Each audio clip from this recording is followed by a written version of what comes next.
This is the Alhambra Investments Weekly Market Pulse with Joe Calhoun. And this week, we're going to talk about some wide-ranging parts of supply and demand. That's kind of where you were headed with that, Joe, this time around. Especially you're talking about this specific cycle, supply and demand, commodities, the economy in general.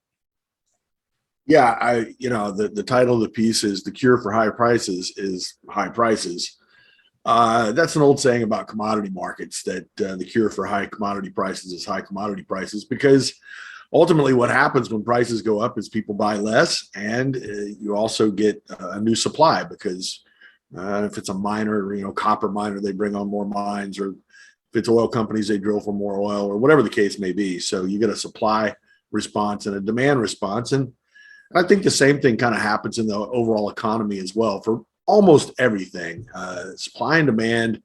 It's funny. I in recent years, I've seen people kind of make fun of simple analysis that relies on supply and demand, but sometimes just looking at supply and demand tells you a whole heck of a lot. And I think it does in this case too.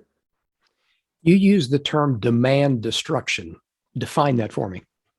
It's just that, prices go so high and people either can't afford to buy the same quantity that they used to, or they just decide that they're going to wait. Whatever the case may be, people buy less of something when the price goes up. It's just that simple. Well, we started talking about prices, and you see headlines that says all sorts of things. Not this high in 40 years, not this high in 50 years. But you said that price hikes may be at a tipping point. What do you see? Well, I track the Chicago Fed has an advanced retail survey that they look at, that they produce, which looks at credit and debit card use. It looks at retail traffic. It looks at consumer sentiment and a number of other things too. Those are the three I mentioned. And it gives you an estimate of the advanced retail sales report. It's kind of an advance of the advance, but whatever the case may be, it's been pretty accurate. And what they're seeing in March is a big drop off from February, retail sales being down as much as 3% from February. So it may be that we finally kind of reached a tipping point with prices where people just said, you know what, they're just balking. They're not going to pay these prices. They're just going to sit on their hands. Now, there's some wild cards there. I mean, look, we knew that retail sales of goods is going to have to come down. It's at since we had all the stimulus checks and all these things, retail sales have been running at a pace that's way above the pre-COVID trend. So we know it has to come down. It may just be that. And it may be kind of a reallocation towards services where people are going to travel more and so forth. We don't know the full big picture yet. And there's a difference between retail sales and the consumption numbers, personal consumption. Personal consumption includes services. Retail sales really does not, except for food service. It does include restaurants. So it's going to be interesting to see how all that plays out. I don't like to make any big judgments. I'm just saying that, look, this is something that we watch on a regular basis, and it doesn't look all that positive. Adjusted for inflation, you're looking at a retail sales number for March that's down over 4%. That's a big drop. So we'll see. Like I said, is there a reallocation of services? That's something we won't know for a while yet, but it seems obvious that things are slowing down in March on the retail side. Well, let's talk about what the bond market is saying, because normally people will hold bonds in their accounts as a hedge, but bonds have done worse than the S&P 500 this year. Well, yeah, and it's interesting, right? I mean, look, we have this idea that we have this negative correlation between bonds and stocks over the last, say, 20 years, where if stocks go down, bonds go up. And people think that that's some permanent condition, but it's not. In fact, for most of history, bonds and stocks were positively correlated, where if bonds went down or stocks went down, bonds went down too. Well, that's back where we are. And it's not all that surprising considering the inflationary environment. Now, look, there's a big argument, a big discussion about what inflation is, and is this inflation? Is it monetary? Is it not? I don't want to get into all that. The bottom line is that prices are going up. And from the viewpoint of most people, that's inflation. So we have to treat it that way. I think that part of what's going on with the bond market is that people are looking at these prices and thinking they don't want to own nominal bonds. That's why TIPS have outperformed, by the way. TIPS, which are adjusted for inflation, have outperformed nominal bonds. People are buying TIPS to protect themselves.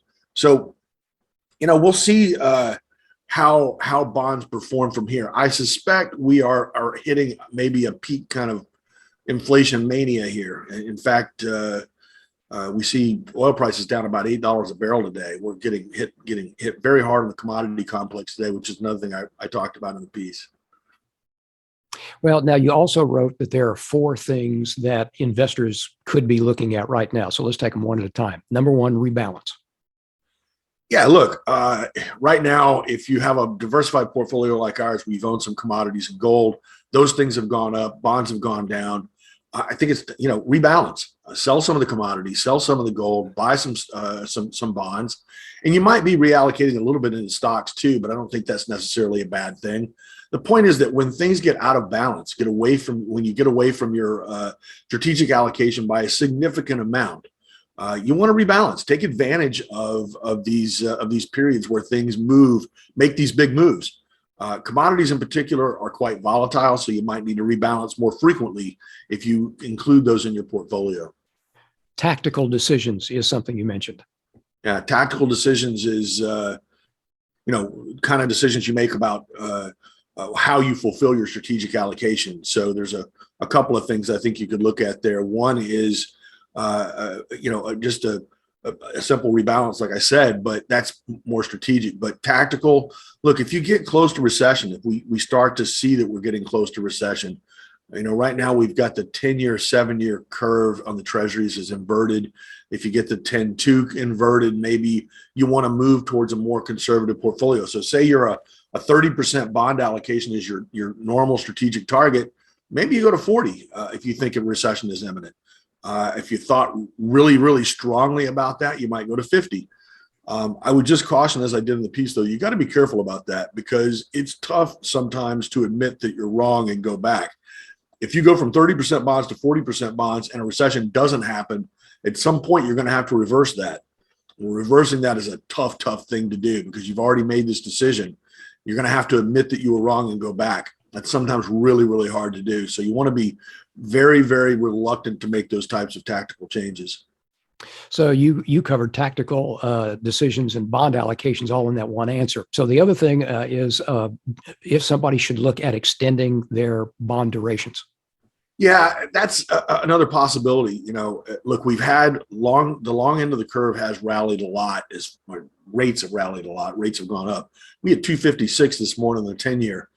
I wrote in the piece, and this is something that we have talked to clients about. I don't know that I've really written anything about it, but way back when this recovery first started, we kind of targeted 2.5%. All we did was extrapolate the trend. We looked at what the long-term trend of rates has been. We made an assumption that the long-term downtrend in rates was going to continue. And then we basically drew a line on the chart and said, look, if that trend continues, you're going to come back to here. That number was 2.5. Now, I have to say, I didn't think it would get there this quickly. So right now, if you look at that trend line, it's really more like 2.6. But the bottom line is you pretty much got there this morning. So you might want to think about, if you've been sitting in short-term bonds and intermediate-term bonds like we have to minimize the damage of rising rates, you might want to think about starting to extend maturities a little bit. Maybe you take some of the short-term stuff. If you've got an intermediate part, which we do, of 3 to 7 years, and you've got a short-term piece that's less than 3, maybe you take some of that less than 3 piece and put it out at the 7 to 10 level. Just extend maturities a little bit. Again, you've had a big move in rates. You're going to get some kind of reversal more than likely. And especially with commodity prices looking like they may be peaking here, or oil prices in particular, maybe that's a pretty good move right now.